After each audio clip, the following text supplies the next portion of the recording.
Still going up before.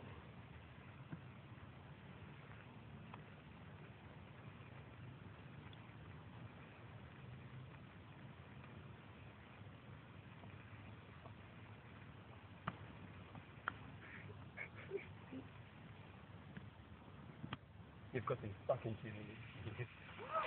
Wow! Yeah!